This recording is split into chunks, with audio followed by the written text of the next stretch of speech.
Bom dia. Sal grossa a voz, né? Bom dia.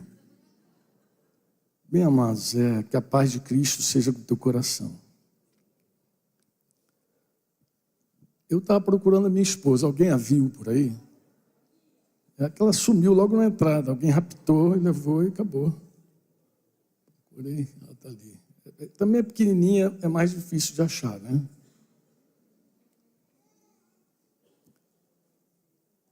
Bem, eu gostaria de dar para vocês assim um pano de fundo para a gente poder conversar. Acho que é melhor conversar do que eu falar aqui sobre esse tema, né? Criando filhos para Deus. O Dinho citou rapidamente aqui um livro que nasceu aí ano passado, que foi impresso, eu acho. Estou bem lembrado. Foi esse ano, foi ano passado. Mas esse livro nasceu inicialmente por uma solicitação do meu filho. Nós temos 2 filhos. A nossa primogênita é a Débora Franco, Pereira Franco, né? E Daniel Batista Franco, nosso filho menor. Então, meu filho começou a cuidar de algumas pessoas, de alguns casais com filhos pequenos. Em 2019, nós estávamos aqui, em Curitiba, morando aqui, e ele fez contato e falou: pai, escreve alguma coisa sobre criando filhos, criação de filhos. Eu fiz uma solicitação. E já em 2019, na pandemia, aquele protocolo curitibano bem mais rígido que do Rio de Janeiro, né? Nós ficamos bem em casa, e esse tempo em casa foi um tempo, então, que eu me dediquei a começar a separar algum material para escrever o livro. O livro não é um manual sobre criação de filhos, não é essa a proposta. Se você pegar o livro pensando que é um manual, você vai ver que não é um manual. O meu intuito, né, é só compartilhar princípios, valores que nós cremos, tanto minha esposa quanto eu, cremos que norteou a nossa vida, a nossa casa, e vou dizer uma outra coisa, a igreja que nós apacentamos por vários anos. Porque a gente entende que os princípios de Deus se aplicam a todos os relacionamentos da vida. Eu sei que em algum momento a gente pensa que a nossa família é uma coisa, a igreja é outra coisa, mas quando a gente compreende a igreja, a gente vai ver que o que você ensina para os discípulos, você deve ensinar para os teus filhos. E o que você ensina para os teus filhos, você deve ensinar para os discípulos de Jesus que estão ali na igreja. Amém? Deixa eu falar um pouquinho também sobre nós que eu digo, Denise e eu, para você entender o milagre, né? Eu me casei com 21 anos, à véspera de fazer 22. Denise só tinha 16 anos. Eu, filho de uma mãe solteira, morando no Rio de Janeiro, minha referência de família era uma mulher solteira, mãe de 2 filhos, tentando criar 2 filhos no Rio de Janeiro. Eu conheci meu pai aos 39 anos de idade, não sei se meu irmão está aí, não vi, está não, né? Ele disse que ia aparecer por aqui, né? Meu irmão agora mora em Curitiba, inclusive. Meu irmão eu conheci com 39 anos de idade, meu irmão. Então, a nossa referência de família não era uma referência de uma família normal, né? Meu pai, por exemplo, não me registrou. Então, por anos, até hoje, a minha identidade, né, toda a minha documentação, não consta o nome do meu pai. Embora, quando Deus restaurou a minha sorte com meu pai, ele quis me dar nome, ele quis me registrar, mas eu falei: pai, agora isso vai complicar a minha vida por inteiro. É identidade, é passaporte, deixa como está. Deixa que o importante é eu te ter e você me ter. Nós temos um ao outro, né? Esse negócio de nome não é uma coisa fundamental mais. Fundamental é a gente ter essa comunhão e esse amor recíproco. E Denise, filha de um casal de paraibanos, uma família numerosa, veio lá da Paraíba, né, Nordeste brasileiro, para se estabelecer no Rio de Janeiro, para tentar a vida no Rio de Janeiro. Então, um homem, o pai de Denise era um homem muito violento, alcoólatra. Foi assim que a gente se conheceu. Foi isso que me atraiu no primeiro momento ao pai de Denise, porque o caminhão que abastecia a padaria de cerveja abastecia a casa dele também. Eu falei, eu estou a 2 passos do paraíso, aqui é o meu lugar, é aqui que eu vou ficar. Esse era o contexto que a gente vivia. Nos casamos jovens, apaixonados, né? E 2 anos depois, esse casamento já havia acabado. Foi um casamento que durou apenas 2 anos, né, Denise? Não foi mais do que isso. 2 anos depois, ela já não me suportava mais. O estilo de vida. Embora eu era militar da Força Aérea, um pagodeiro, beberrão, mulherengo, continuei adulterando, continuei fazendo as mesmas coisas que eu fazia antes, até Jesus entrar. E quando Jesus entrou na nossa casa, na nossa vida, aí, de verdade, começou a restauração da nossa vida e da nossa casa. Eu estou falando isso por quê? Porque alguém podia falar assim, esse cara está escrevendo sobre livro, um livro sobre criação de filhos. O que ele entende sobre isso? Nada. Sem nada. Minha experiência, de verdade, até ali era zero. Nos casamos e queríamos filhos. Só que Denise tinha um problema lá, qualquer, não me recordo qual o diagnóstico médico, para mim nem me preocupar muito com isso, e não conseguia ter filhos. Mas nós queríamos filhos. Ao contrário de algumas famílias modernas e pós-modernas, nós nos casamos para sermos pais. Só que os filhos não vieram, graças a Deus, não vieram. Eles só aconteceram depois que Jesus, de verdade, entrou na nossa vida.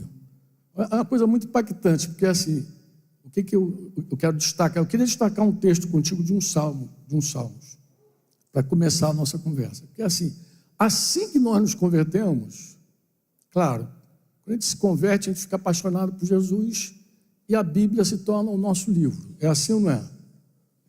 Não é desse jeito? A Bíblia é meu livro agora. Então eu comecei a ler a Bíblia igual um desesperado. E era meu livro, de manhã, de tarde, de noite, de manhã, de tarde, de noite, Bíblia. Pessoal fanático, agora é doido, tudo dele é exagerado. Bíblia. E lendo a Bíblia, eu me deparei com o Salmo 113, versículo 9, que diz exatamente assim: o Senhor faz com que a mulher estéril viva em família e seja alegre mãe de filhos. Aleluia. Eu, quando dei de cara com esse versículo, falei, meu Deus, a maternidade, a paternidade, é Deus que abençoa, é Deus que faz com que a mulher estéril seja mãe de filhos. Ele tira o solitário, o salmo todo é lindo, né? Ele fala, levanta do pó o desvalido, o necessitado, ele tira o solitário, coloca o solitário em família, mas ele faz com que a mulher estéril seja uma mãe de filhos. Eu, quando li esse texto, eu fiquei maravilhado, chamei Denise, eu me recordo que foi uma noite assim mesmo, ela já estava com sono, e eu falei, Denise, a gente tem que ler aqui, eu preciso ler contigo aqui um versículo que eu li aqui na Bíblia, aqui, um texto que eu li nas Escrituras, e fiquei procurando, no primeiro momento perdi, Jonas, o texto. Imagina um novo versículo, quando tu perde na Bíblia um texto, que está lá no livro de Salmos. Eu falei, está por aqui em algum lugar. E ela pacientemente, já dormindo, dando cabeçada, e eu procurando, igual um desesperado, até que achei, eu falei, está aqui, achei. E lemos. E foi também a nossa primeira experiência de oração juntos.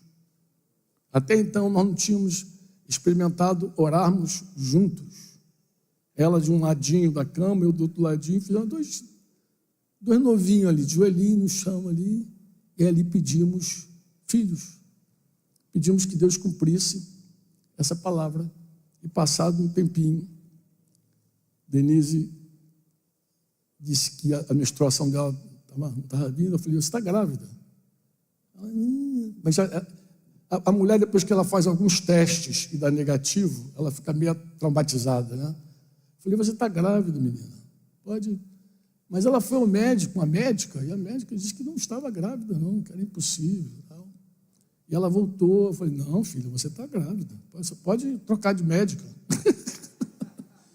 Troca de médica, filha, você está grávida. Eu, convicto. E depois ela me fez aquela brincadeirinha, né? Ela fez um exame, e eu cheguei em casa, assim, toda alegria para ouvir a boa notícia, e ela me enganou, falou assim, deu negativo. Eu falei, faz outro teste. Aí depois ela deu uma risadinha, eu falei, você está me enganando, você está grávida. Ela estava grávida.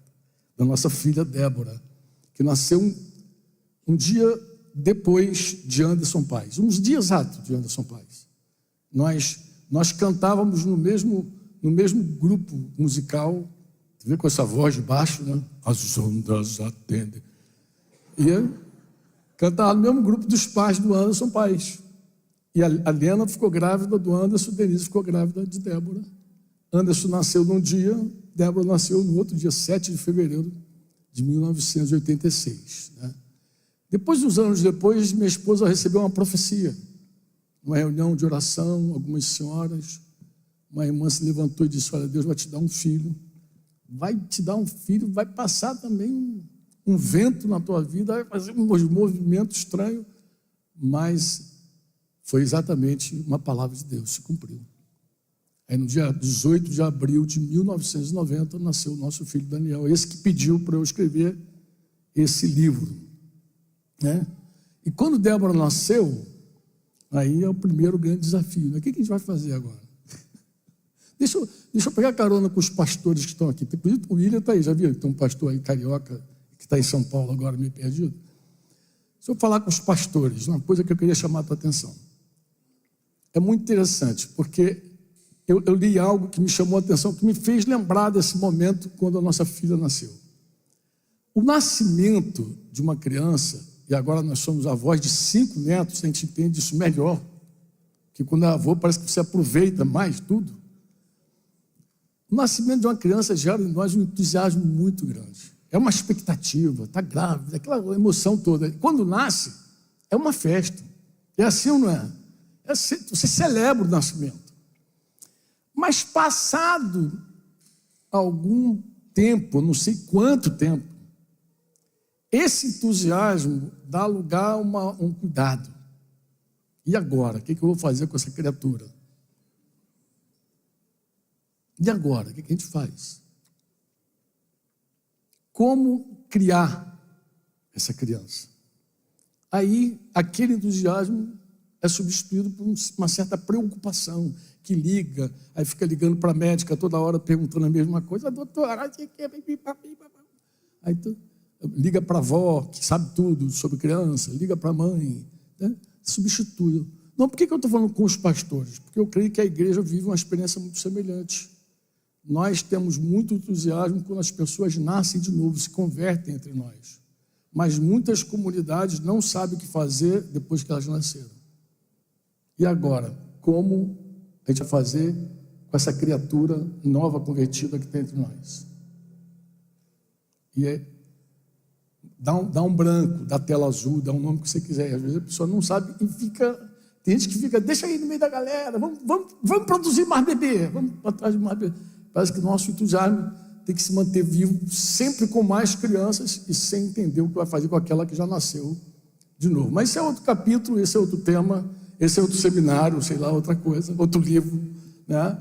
Mas eu só quis chamar a tua atenção para isso, porque foi o que aconteceu naquele momento conosco. Nós ficamos entusiasmados, mas depois Débora nasceu, e agora?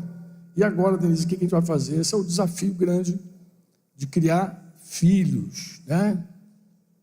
Porque algumas pessoas não querem ter filhos por puro egoísmo. Vocês concordam comigo ou não? Sim ou não? Egoísmo, vaidade. Tem gente que também não quer, porque não quer perder o corpício, né? As meninas dizem, não, meu filho agora vai deformar meu corpo e tal, né? Mas tem gente também que não quer ser pai e mãe por insegurança, por medo. Já ouvi isso, inclusive, em alguns casais. Não, eu tenho muito medo, eu não sei o que vou fazer com a criança, né? E também tem aqueles que querem ter filhos, mas não querem ser pais. Isso é uma coisa que está muito em moda hoje. A pessoa quer ter, mas ela não quer ser. Eu quero um marido. Tá bom, você quer ser esposa? São duas coisas diferentes. Toda conquista da tua vida exige de você ter uma contrapartida, você precisa ser. A hora que você ganha um marido, você se torna uma esposa. A hora que você ganha uma esposa, uma princesa, uma pétala, deu sim lá no altar, agora você precisa ser um marido. A hora que você ganha um filho, você agora precisa ser pai e mãe. Agora tem que ser. Mas nós vivemos num tempo onde as pessoas celebram o ter, o fazer, e não o ser. Então é outro problema que a gente tem.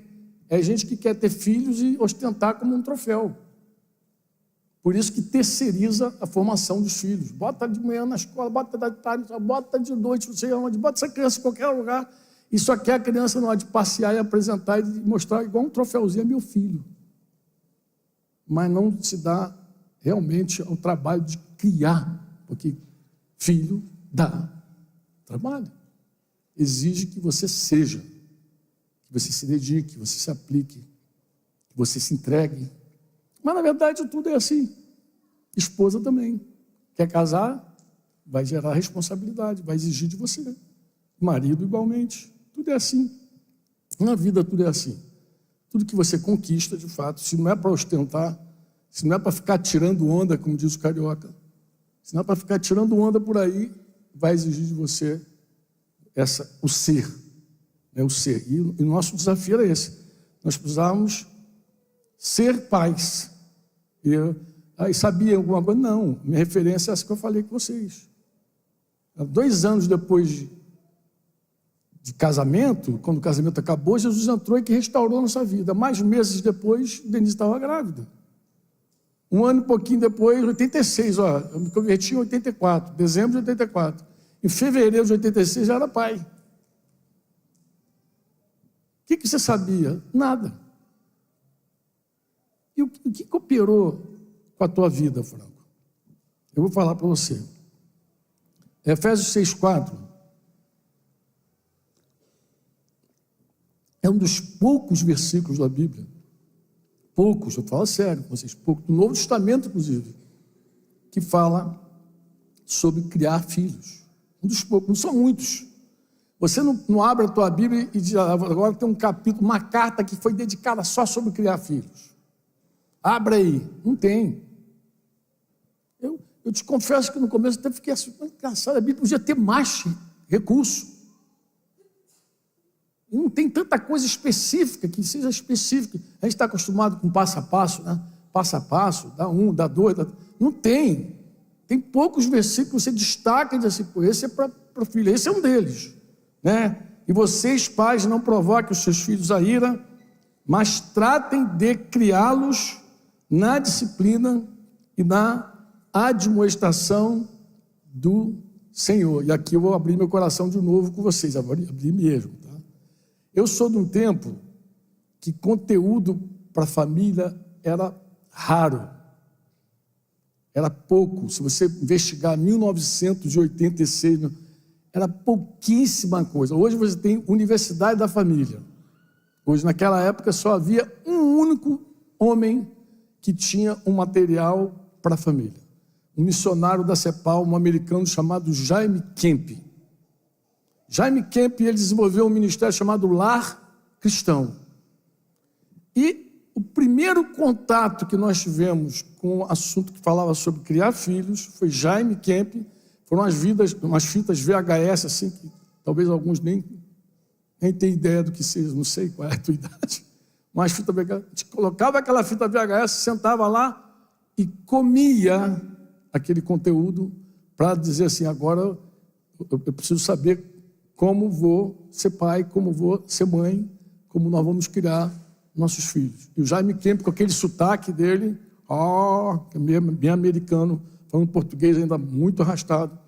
E nós comíamos aquilo, e não só comíamos, nós dávamos para os discípulos comerem também. Porque nós éramos uma comunidade jovem, cheia de bebê, cheio de criancinha, então todo mundo precisava ouvir a mesma coisa e aplicar a mesma coisa. Mas bem recente me bateu assim um aperto no coração, por isso que eu falei que quero abrir o coração contigo. Que aperto foi esse, Franco? Meu aperto foi o seguinte: por que naqueles anos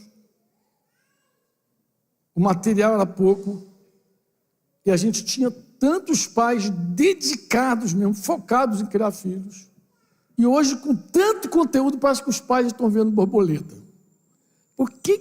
Qual é a diferença daqueles primeiros anos? Estou falando da minha experiência pastoral, inclusive, tá, amados? A comunidade cresceu, multiplicou, expandiu por outras cidades, saiu do Brasil, e o trabalho seguiu. Então, a gente acompanha, a gente se relaciona com esses irmãos todos. E a gente vê que aquela geração era uma geração zelosa e que levava a sério os ensinos. Hoje, com tanto conteúdo, parece que as pessoas não estão nem aí. E acumula informação, mas o resultado é fraco. E eu quero abrir meu coração com vocês, lendo um texto de Tito, capítulo 2, versículo 11 e 12. Foi a pergunta que eu fiz num vídeo curto para convidar alguns irmãos para estarem aqui hoje. Eu faço a seguinte pergunta: criando filhos ou educando pais? Essa é a pergunta que eu faço. E por que você fez essa pergunta, Franco? Eu fiz essa pergunta para mexer com o teu coração, para despertar você. Porque não dá para falar sobre criar filhos sem falar sobre educar os pais. Mas eu não estou falando de uma educação acadêmica. Eu quero ler com você Tito 2, 11 e 12. Porque a graça de Deus bem falada nos nossos dias, né? Temos... Até divide igreja, a graça de Deus divide, que deveria unir a igreja, divide, né? A graça de Deus se manifestou trazendo salvação a quem? A todos. E a graça faz o que conosco? A graça faz o que, irmãos? Ela nos educa. Eu não estou falando de uma formação acadêmica, eu estou falando de ser educado pela graça. Deus educando a nossa vida, Deus formando o nosso caráter, Deus mexendo com o que somos, Deus nos tornando de verdade felizes, bem-aventurados, Deus mexendo de fato, a graça de Deus, a graça educando. Agora ele diz assim: a graça nos educa para que, aí vírgula, aí tem sempre essas condicionais, né? Tem gente que não gosta de olhar para as condicionais, mas tem que olhar as condicionais. Ela nos educa para que, vírgula, renegadas a impiedade e as paixões o quê?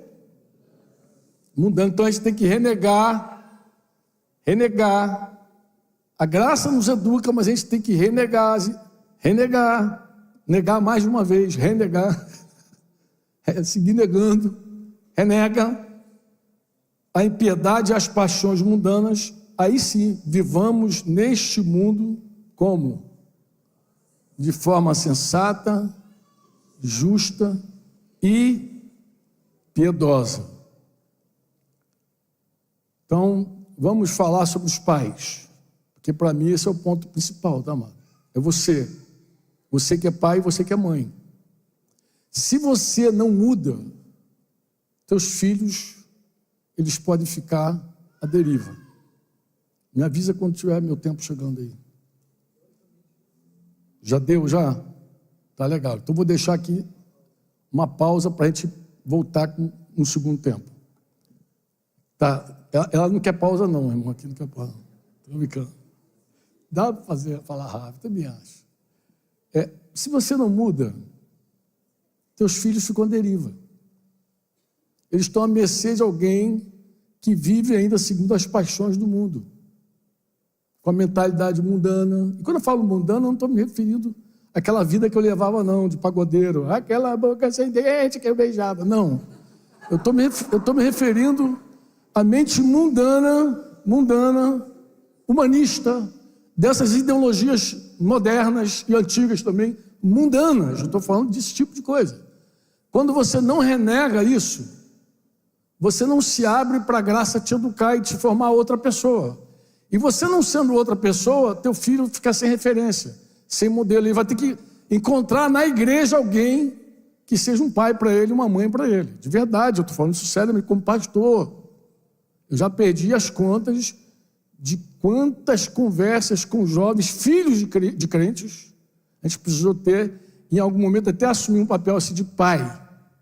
E dizer, rapaz, vai. Quantos rapazes tremendo, acovardados, amedrontados, e em geral porque faltou em casa, faltou esse papel desse pai que comunica a masculinidade, esse papel do pai, o papel da mãe, né? Então, se nós não nos submetermos a essa mudança, essa transformação, se não começar em nós, você lembra daquela canção antiga que diz assim, a começar em mim, lembra? Quebra coração, para que sejamos todos como tu és. Eu vi o Simaimar aqui em algum lugar, cadê? O Simaimar, não estou aí, não? Eu os vi aqui. Ou foi uma visão que eu tive? Tive uma visão? Ou alguém parecido com eles? De repente apareceu. Não, a Vitor e Tio, nós tivemos um encontro de casais lá em Minas Gerais semana passada. Tinha esses curitibanos lá e tinha um casal de carioca também. Bem, eu preciso contar isso. Eu quero ser rápido, mas está difícil, amado. Talvez até para cooperar com o teu entendimento. Eu fiz assim a introdução na sexta-feira à noite, dei as boas-vindas ali, encontro. Então, encontro ligeiro, começa sexta à noite, termina domingo depois do almoço. Então é tudo muito rápido, muito dinâmico, né? Mas eu tinha um tema no coração, eu queria repartir esse tema com os irmãos. Então, na sexta à noite, eu recebi os irmãos, eu precisava dar para eles também um material para eles discutirem num grupo pequeno, porque sexta-feira, após a janta, após aquelas boas-vindas, eles sentariam num grupo pequeno para começar a trabalhar. E eu dei a seguinte tarefa, entregamos na mão de cada cônjuge uma folha, e a tarefa era a seguinte, escreva aí o que você deseja que teu cônjuge mude. Embora o pessoal da comissão lá dos casais escreveu assim na folha. Quando eu olhei, eu tomei até um susto. Escreva os defeitos do teu cônjuge. Falei, pegaram pesado. Oi? Não, era uma folha, mas eu falei assim, pode usar o verso. E se depois você também quiser anotar em outro lugar, anota também. Fica à vontade. Deixei eles à vontade. Deixei eles bem à vontade. Isso na sexta, à noite. Então a tarefa era essa. Eu me lembro que no café da manhã, uma irmãzinha passou por mim assim, Franco, eu falei, pô, não. Como é que eu vou definir aquele homem sem iniciativa, aquele cara sem liderança? Como é que eu defino esse cara? E ela estava empenhada. Bem, mas no sábado de manhã, quando eu recebi a turma, todo mundo com papel, era uma folha azul. Eu acho que era azul mesmo. Me ajuda aí, era azul, né? E a outra, qual era a outra cor? É rosa? Rosa. Então a folhinha azul, na mão, todo mundo felizinho para entregar a folha. Eu falei, e aí, quem fez? Uma galera fez, né? Todo mundo satisfeito ali. Eu falei, fala o seguinte, isso não serve para nada, pode rasgar. Não tem valor algum. Eu falei, gente, não tem valor algum. Porque ninguém cresce vendo o defeito dos outros. Inclusive, Jesus falou que antes de você ajudar alguém com cisco, você precisa tirar a trave do teu olho. Já tirou a trave do teu olho? E aí, para cooperar, o que eu vi? Eu troquei. Eu falei, pega essa folha que não serve para nada, joga fora, faz o que tu quiser, queima, faz a fogueira santa, o que tu quiser. E agora eu vou te dar uma outra folha para você falar de você. Para você falar, isso se aplica também aos pais. Porque os pais querem a mudança dos filhos. Mas muitas vezes eles não estão abertos para serem transformados, mudados. Querem filhos discípulos, mas eles não são discípulos. Querem filhos santos, mas eles não são santos. Eles querem filhos santificados, e são mundanos, mas querem filhos santificados. Parece aqueles caras incrédulos do meu tempo, que fumava, então não fuma não, que cigarro faz mal, tal. Meu tio falava, faz faz o que eu mando, mas não faz o que eu faço. Parece esses pais mundanos do meu tempo de criança. Faz o que eu mando, mas não faz o que eu faço. Então tem um monte de pai gospel hoje assim, mãe gospel, que quer para o filho uma coisa que eles não estão dispostos a andar e ser. Agora eu dou minha pausa. Respiro para eu voltar depois, um tempo. Para ir pensando, tá? Para ir pensando. Vai pensando na folha agora que você vai escrever.